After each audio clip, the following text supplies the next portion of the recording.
The salt trade, when a seasoning was worth more than gold. Picture a Roman soldier standing at the edge of the empire, somewhere along a dusty frontier road. He isn't being paid in coins today. He's being paid in something white, crystalline, and to us almost laughably ordinary, salt. And yet, in his mind, this isn't a downgrade. This is exactly what he expects, because for most of human history, salt wasn't just a seasoning sitting quietly on a dinner table. It was one of the most valuable substances a person could own.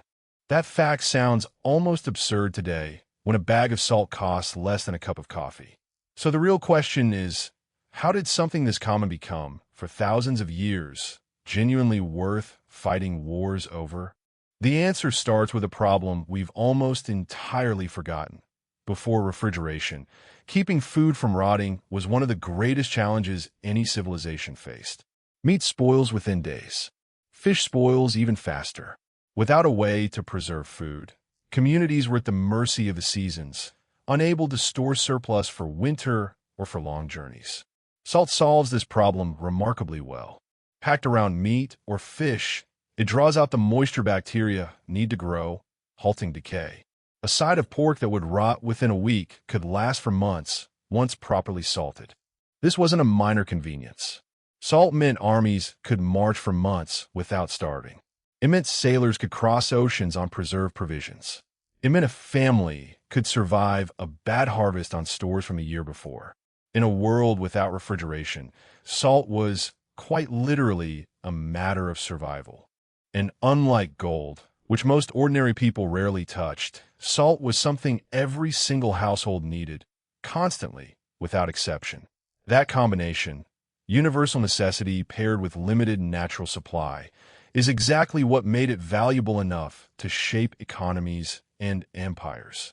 Let's start with Rome, because Rome understood salt's importance better than almost any civilization before it.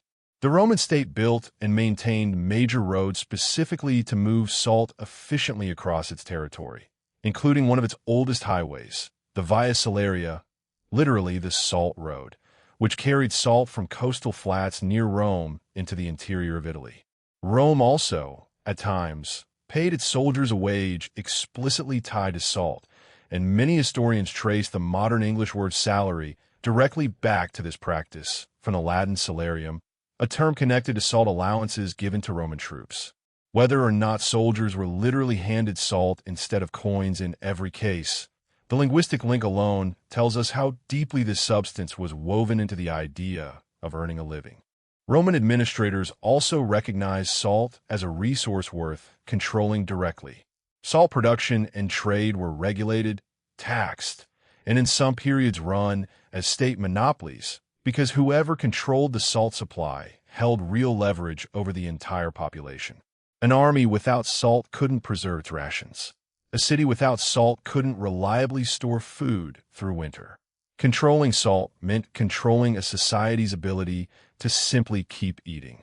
Now let's travel south into the heart of the Sahara Desert, where salt's value reached its most extreme and most famous extreme. In West Africa, particularly around the region that includes modern-day Mali, salt was mined directly out of ancient dried seabeds in the Sahara, cut into large, heavy slabs. This desert region had almost no natural salt deposits of its own accessible to its southern populations, while regions further north, controlled by Berber traders, had salt in abundance. Meanwhile, West Africa itself sat on some of the richest gold deposits then known anywhere in the world. This set up one of history's most striking trade relationships: salt moving south across the desert, gold moving north to meet it. Historical accounts describe what's sometimes called silent trade along parts of these routes. Traders would leave their salt slabs at an agreed meeting point, then withdraw out of sight. Local gold traders would arrive, leave what they considered a fair amount of gold beside the salt, and also withdraw. The salt traders would then return, and if satisfied with the amount of gold left behind, take it and leave the salt. If not, they'd leave the salt in place and withdraw again, waiting for more gold to be added. This exchange, sometimes described in the accounts of medieval travelers and geographers, occurred between parties who might never see each other face to face, built entirely on a shared, silent understanding of value. At the peak of this trade, salt could genuinely be exchanged for its equivalent weight in gold, slab for slab. To people living in regions with abundant gold but scarce salt, and to their counterparts living amid abundant salt but scarce gold, this exchange rate made perfect economic sense. Each side was trading away what they had in surplus for something they desperately lacked. This trade helped fund the rise of powerful West African empires, including Mali, whose wealth, famously displayed by the ruler Mansa Musa during his 14th century pilgrimage to Mecca, was built substantially on controlling and taxing this cross-Saharan exchange of salt and gold. Salt's economic power wasn't confined to Africa or Rome, either. In China, salt was one of the earliest goods to come under direct state monopoly, with government control over salt production and sale dating back over 2,000 years, to at least the Han Dynasty. Chinese governments repeatedly used salt taxation as one of their single largest sources of state revenue for centuries, precisely because demand for it never disappeared, regardless of economic conditions.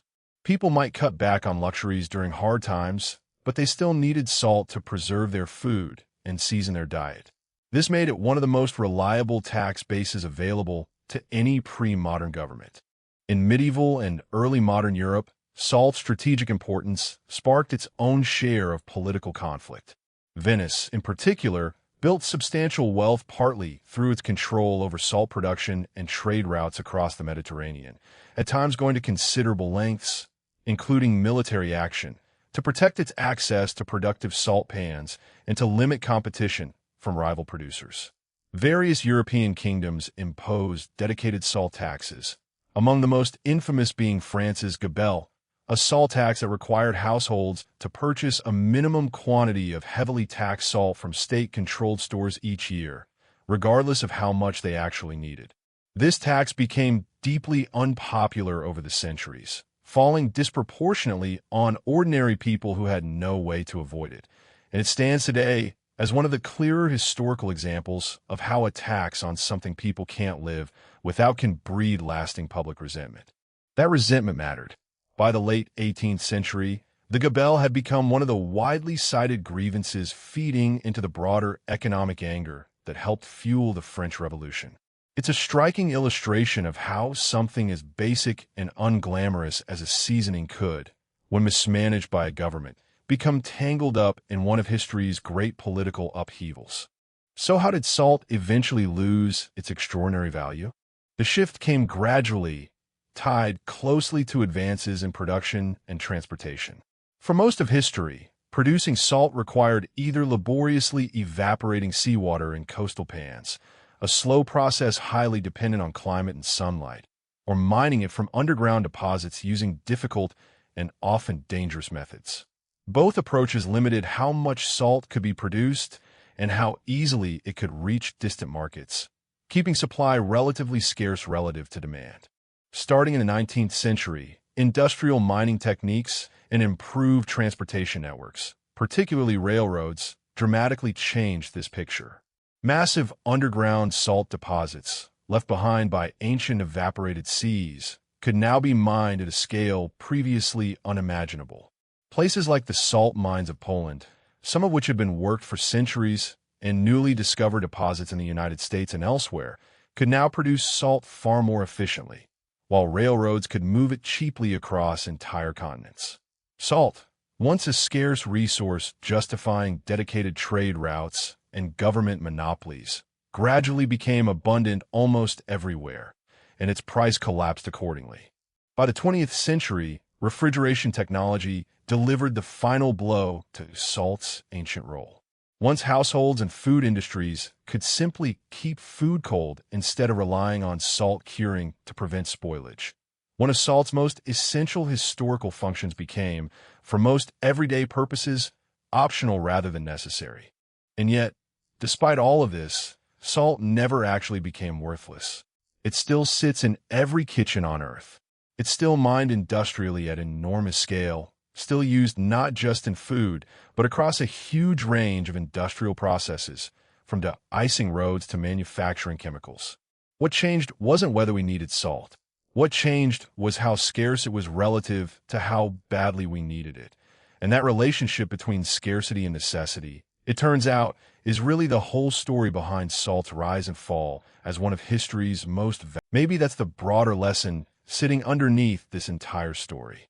Value, throughout economic history, has never simply been about how useful or essential something is in an absolute sense. It's about the gap between how badly people need something and how easily they can get it.